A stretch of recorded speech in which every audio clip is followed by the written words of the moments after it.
as we come close to the end of the year, time for one thing only. Top 10 movies of 2023. Let's do it.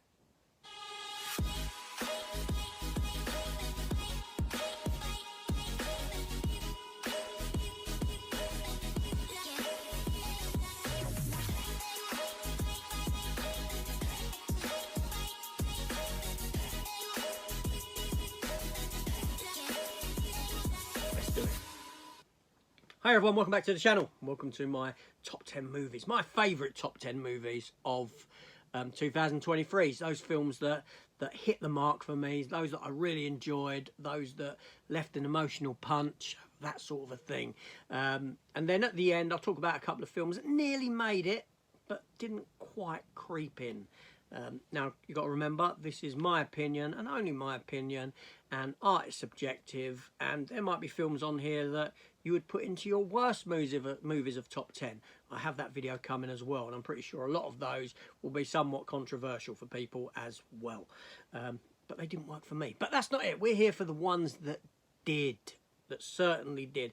Now, this is in no particular order except for maybe number 10 and maybe the bottom 3 or the top 3, whatever way you want to look at it. So 3, 2, 1 and 10.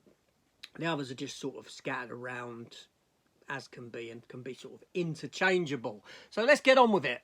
So, in 10th spot, and I really struggled with this one. I really did. And there was a film that I dropped out of this list that I'll talk about, which technically in every way is far superior to this movie. But I have to be true to myself, and I have to go with rewatchability, with the fun factor and that sort of a thing. But we'll get into that. So at number 10 is The Flash. Yes, I know. Now, I seriously, I was like, shall I or shan't I put this into my top 10?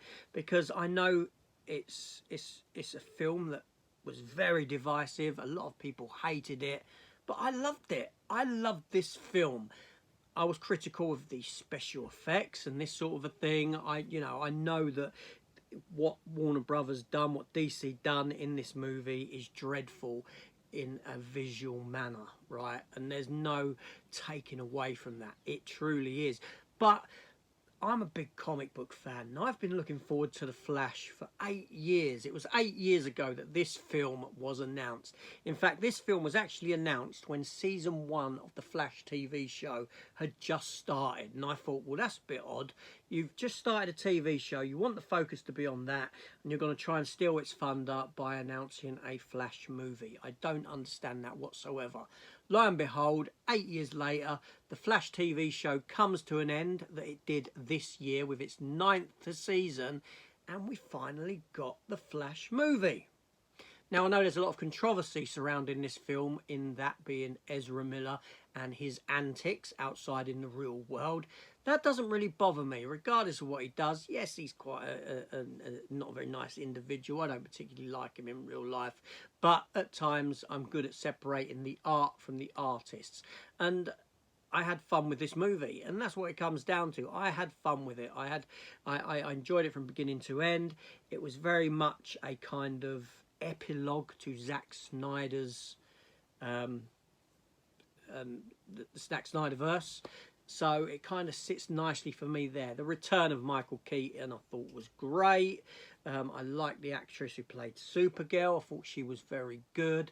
I liked the nod at the end to previous incarnation of Batman. If you haven't seen it, I won't spoil that bit for you. Thoroughly a good film, but I completely understand if people take this film and put it into their worst movies of top 10. I did question, you're gonna, when I talk about the film that I knocked out, the film that I knocked out of my top 10 is probably going to make everyone's top 10. So there's that. Anyway, drop it down. Number 9, 9th spot. Like I said, from here on out, some of these are interchangeable in the top 10 till maybe the bottom 3. So let's do it. So Equalizer III, Denzel Washington back in the role of Robert McCall. Now, the Equalizer franchise is a franchise that I enjoy. I really liked the first one. I thought the second one was a dip in quality, very very much a patchwork of a film. There was elements I liked, elements I didn't. I just felt it was kind of thrown together. But this was a return after 5 years. This was a return to form for this franchise, and the last of the franchise apparently. And Denzel is on form in it, as he always is. He's a fantastic actor in everything he does. I mean, I even liked his Hamlet.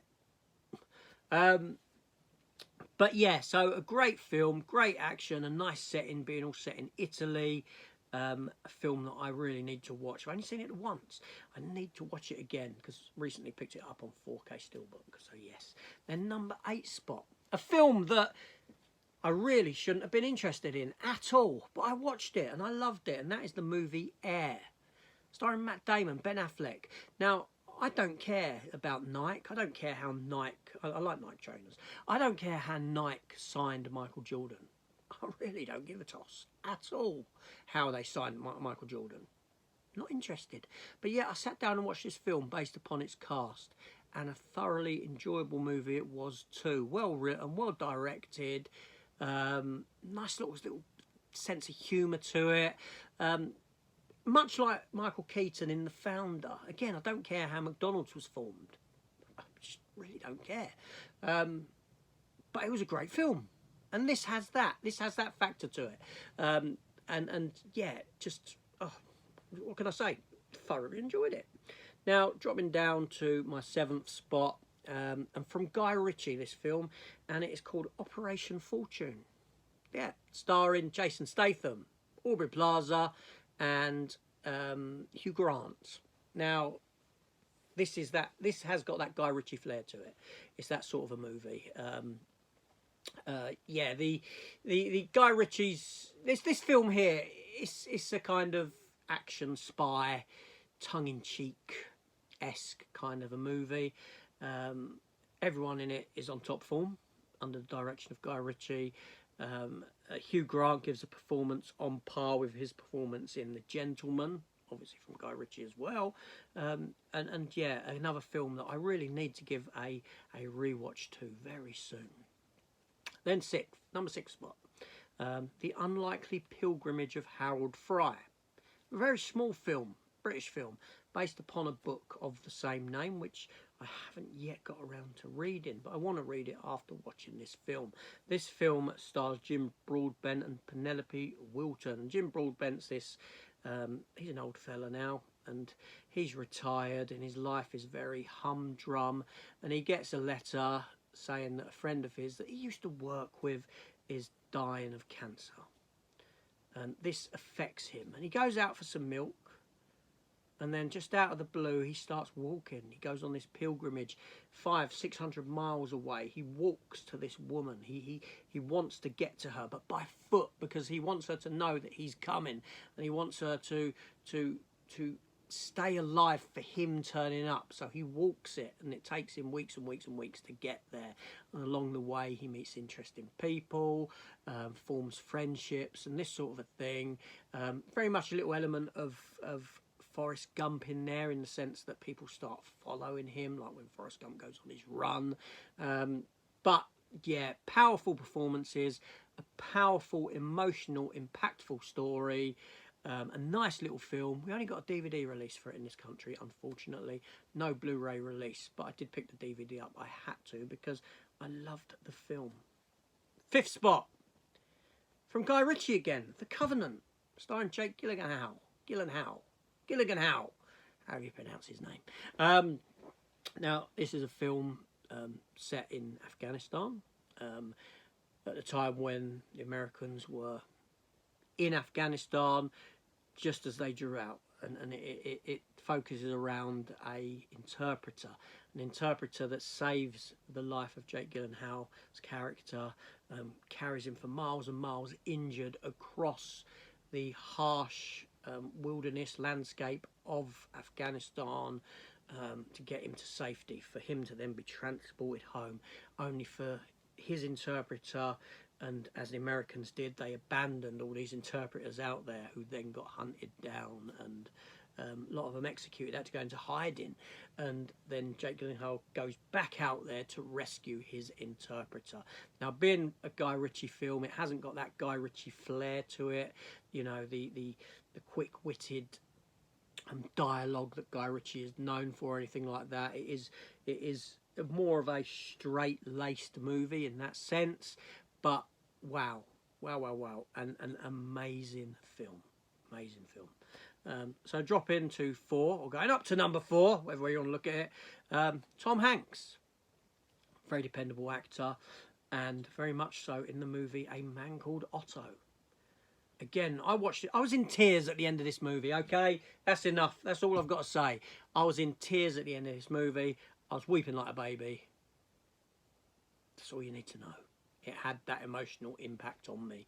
So thusly, a fantastic film. Again, one that we didn't get on Blu-ray in this country. I had to import it from Germany. But if you haven't seen this film, go see it. It's very good.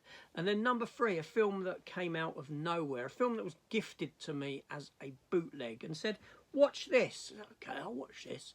And I did. And it's Sisu.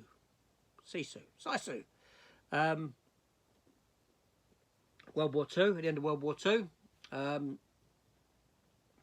What can I say? This is a violent film. It's very much like a grindhouse kind of a movie. Not a lot of spoken dialogue in it from the main character at all, but it's just a fun movie, a violently fun movie of this geezer who's a prospector.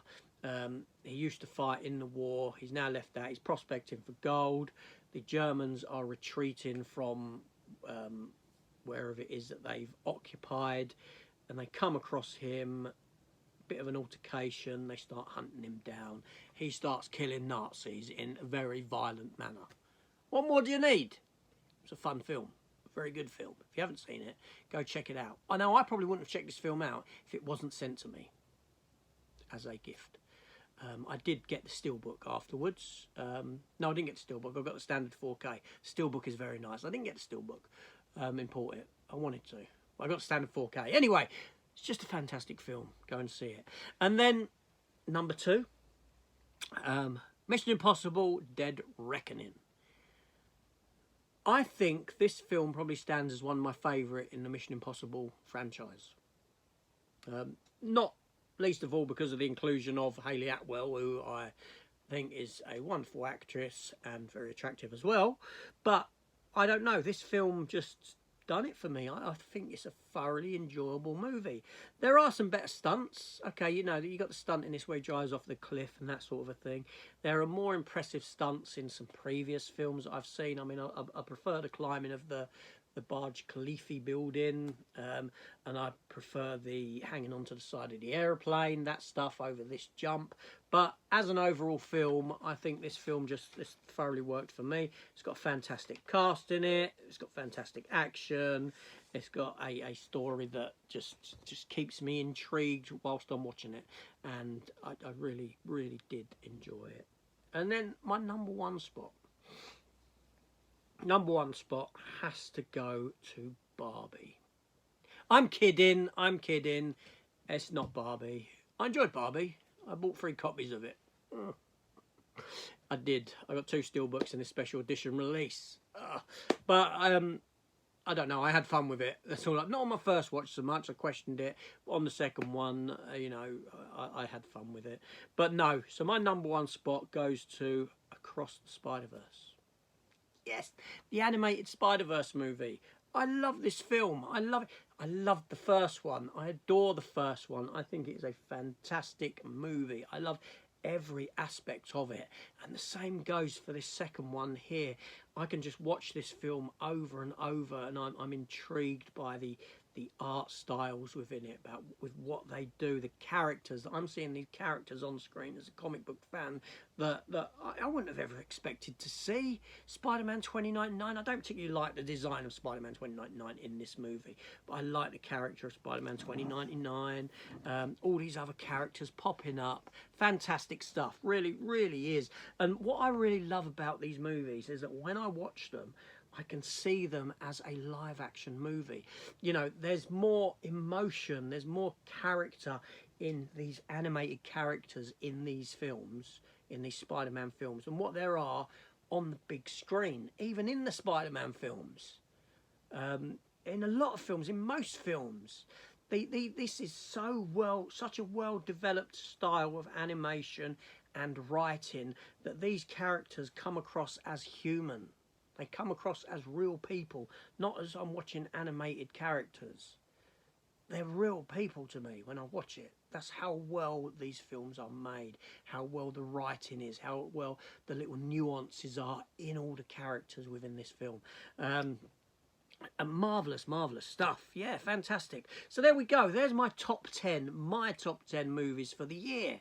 Now, like I said, there's a couple of films that didn't make the list that I did question about putting in. And, well, the first one of those, and it's not the one that I've dropped out for The Flash, is Saw X. Yeah, Saw X. I thoroughly enjoyed it. I thought the fact that it was more of a character focus on the character of John Kramer rather than just gore porn from beginning to end was a fabulous turn of events. You know, I put it on expecting one thing. I hadn't watched the trailers or anything like that. I put it on expecting to go into a Saw movie, and I got something else from it. I got a character study, and I was blown away that this film had very little in the way of violence in it at the start, halfway through, all that. It was focused around this character and him and his story, and delved into him and why, the reasons why, and all this sort of a thing. I thought it was fabulous. I really did. So that almost made the list, but didn't. And the one that people will have in their top 10 that I shifted out in favour of The Flash, and I'll get crucified for this, is Oppenheimer. That's right, yeah. Now, Oppenheimer is a better film than The Flash. Technically, it's a better film than The Flash. It really is. It's got fantastic writing. It's got fantastic dialogue. It's got fantastic, cinematography, wardrobe design. Everything about this film works wonderfully. It's a well-crafted movie in every aspect of the word, and a thoroughly good film it is as well. So why would I put something like The Flash over this? Because it comes down to that rewatchability and enjoyment factor for me.